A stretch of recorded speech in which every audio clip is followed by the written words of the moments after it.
जय हिंद प्यारे साथियों, मैं राजेश सर फिर से आप सभी को एक नए वीडियो में हार्दिक स्वागत करते हैं। आशा करते हैं, उम्मीद करते हैं कि आप सभी लोग बहुत ही अच्छे होंगे। आप सभी को पता होगा कि हम लोग कौन सा क्लास कर रहे थे, कहाँ तक हम लोगों का टॉपिक चला था। ठीक है। यदि आप लोगों को थोड़ा सा दिखने में परेशानी होगा, यदि यहाँ किन्हीं का कमेंट आया था क्या कि थोड़ा सा क्या होता है कि ब्लर टाइप से कोई दिखता है। ठीक है, तो उसे थोड़ा सा आप अच्छा तरीका से देखना चाहते हैं, थोड़ा सा क्या कीजिएगा, सेटिंग में जा करके थोड़ा सा क्या कीजिएगा कि क्वालिटी को हाई कर लीजिएगा, अर्थात 360 पे यदि आप देख रहे होंगे तो 480 कर लीजिएगा। ठीक है, इतना तो आप कर सकते हैं। ठीक है, अब आते हैं आज हम लोग को पढ़ना क्या है और इसके पीछे क्या पढ़े थे, थोड़ा सा उसके बारे में चर्चा कर लेते हैं। ठीक है, हमारा टॉपिक जो चल रहा था सेल ऑर्गेनल्स, यानी सेल ऑर्गन्स भी कहा जाता है, यानी कोशिकांग बोला जाता है। कोशिका के अंदर जो भी अंग उपस्थित होते हैं उसे हम लोग कहते हैं कोशिकांग। और कोशिकांग के रूप में सबसे पहला कोशिकांग हमने पढ़ा था क्या, जिसका नाम था गोल्जी बॉडी सॉरी, राइबोसोम के बारे में पढ़े थे। समझ में आई होगी बात है, राइबोसोम के बारे में पढ़ी थी। इसके पहले हमने कोशिका के ऊपर पाए जाने वाले सेल मेम्ब्रेन तथा कोशिका के अंदर पाए जाने वाले कोशिका द्रव्य के बारे में भी पढ़ा था। ठीक है, इसके बाद हम पढ़े थे क्या, राइबोसोम क्या होता है, राइबोसोम कितने प्रकार के होते हैं, राइबोसोम का खोज क्या किया, मतलब कौन किए थे, और राइबोसोम का मतलब कार्य क्या होता है।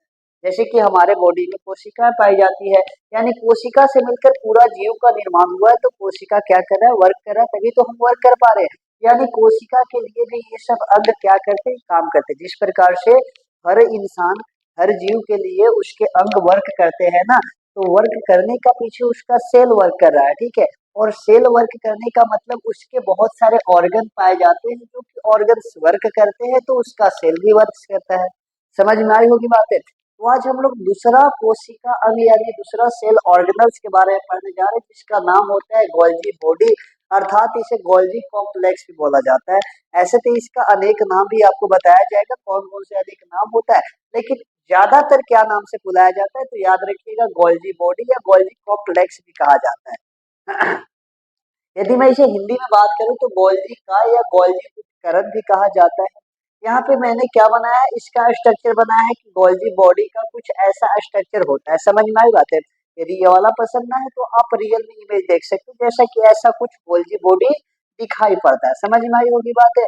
अब आते हैं गोल्जी बॉडी के बारे में कुछ बातें पढ़ लेते हैं। इसके बगल में हमने लिख दिया न्यूक्लियस, क्योंकि आपको बताया गया था स्टार्टिंग में सेल जब बता रहे थे वहां पे कि न्यूक्लियस थोड़ा सा मध्य से हट करके होता है। हाँ, सामान्यतः हम लोग कोशिका के मध्य में न्यूक्लियस बना देते हैं, बट होता नहीं है, थोड़ा सा हट करके होता है। ठीक है, और प्लांट सेल में मैं बात करूँ तो प्लांट सेल में तो और बहुत हट करके होता है। जब वह वहां पे पढ़िएगा न्यूक्लियस के बारे में तो आपको बता देंगे। समझ में आई होगी बात है। तो अभी हम लोग न्यूक्लियस नहीं पढ़े हैं, बात इतना सा है। हम लोग गोल्जी बॉडी के बारे में पढ़ना है। तो गोल्जी बॉडी के बारे में सबसे पहली बात है क्या लिखा हुआ है, गोल्जी का या गोल्जी उपकरण भी कहते हैं इसे।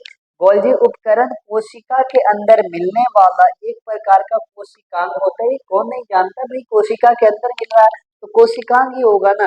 यानी गोल्जी बॉडी कोशिका के अंदर मिलने वाला एक कोशिकांग होता है। ठीक है, इसकी मैं खोज की बात करूं तो इसका खोज एक वैज्ञानिक थे जिनका नाम था कैमिनो गोल्जी। कैमिनो गोल्जी एक प्रकार का वैज्ञानिक थे, मतलब वैज्ञानिक का नाम था, और उनका नाम था गोल्जी। गोल्जी यानी कैमिनो गोल्जी उनका नाम था। और एक समय की बात है, उन्होंने क्या कर रहे थे कि ऐसे पहले के ऐसे बोला जा रहा है, मतलब कि जैसे कई लोग ऐसे होते हैं जो क्रिएटिव होते हैं, यानी उत्सुक होते हैं जानने के लिए, तो ये भी उत्सुक थे। इन्होंने क्या किया था कि उल्लू के न्यूरॉन सेल को सर्च कर रहे थे, अर्थात वैज्ञानिक होंगे तभी तो सर्च कर रहे होंगे ना। तो उन्होंने उल्लू के न्यूरॉन सेल यानी तंत्रिका कोशिका को सर्च कर रहे थे, अर्थात देख रहे थे, अच्छी तरीका से स्टडी कर रहे थे। तो उन्होंने पाया कि उसके अंदर एक कोशिका मिल रहा है जिनका नाम उन्होंने रख दिया गोल्जी बॉडी, क्योंकि उनका नाम था कैमिनो गोल्जी, और कैमिनो गोल्जी से आ जाता है गोल्जी बॉडी, अर्थात गोल्जी कॉम्प्लेक्स भी हम लोग कह देते हैं। तो इनके नाम पे ही रखा गया था ये नाम, क्योंकि इनका खोज यही किए। समझ में आई होगी बात है। अगला पॉइंट यह होता है जो कैमिनो गोल्जी बोल रहे हैं सॉरी, यह गोल्जी बॉडी जो होता है, गोल्जी बॉडी प्लांट सेल तथा एनिमल सेल दोनों में प्रेजेंट होता है। प्रेजेंट का मतलब होता है उपस्थित होना, अर्थात गोल्जी बॉडी की मैं बात करूँ तो प्लांट सेल एनिमल सेल दोनों में होता है। प्लांट सेल और एनिमल सेल में क्या अंतर होता है तो आप सभी को पता होगा। प्लांट सेल में सेलोल पाई जाती है, सेलोल जब आएगा तो वहां पे बता दिया जाएगा जब हम लोग प्लांट सेल का स्टडी करेंगे। समझ में आई बात है। तो यहाँ पे समझिएगा प्लांट सेल और एनिमल सेल दोनों में पाया जाता है। हाँ, ये बात सही है कि प्लांट सेल में भी यूकेरियोट्स कोशिका पाई जाती है और एनिमल सेल में भी यूकेरियोट्स कोशिका पाई जाती है। यानी आपको बताया गया था प्रोकैरियोट कोशिका और यूकेरियोट कोशिका क्या होते हैं, समझ में आई होगी बात है, ठीक है। अगला पॉइंट, यह मानव के आरबीसी में क्या होता है, एब्सेंट होता है। ये बातें थोड़ा सा अच्छी है क्या कि मानव का आरबीसी होता है। अब आरबीसी क्या होता है तो जानते होंगे तो अच्छी बात है, नहीं जानते हो थोड़ा सा जान लीजिए कि मानव का यदि रक्त लीजिएगा जिसे हम लोग ब्लड कहते हैं, ब्लड का मतलब क्या होता है खून, तो खून में आपको तीन प्रकार की कोशिका देखने को मिलेगा, एक होता है आरबीसी और एक होता है डब्ल्यूबीसी और एक होता है प्लेटलेट्स, ठीक है।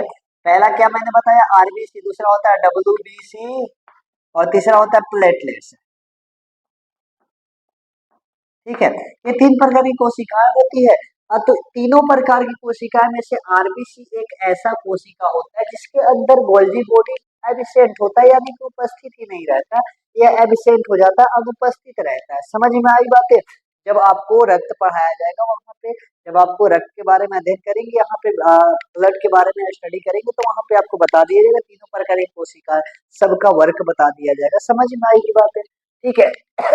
तो अभी याद रख लेना है कि आरबीसी में यहाँ एब्सेंट होता है, ठीक है।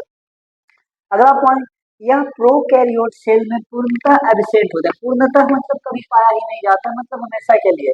अब प्रोकैरियोट कोशिका आपको बताया गया था, कोशिका दो प्रकार का, एक होता है यूकैरियोट और एक होता है प्रोकैरियोट।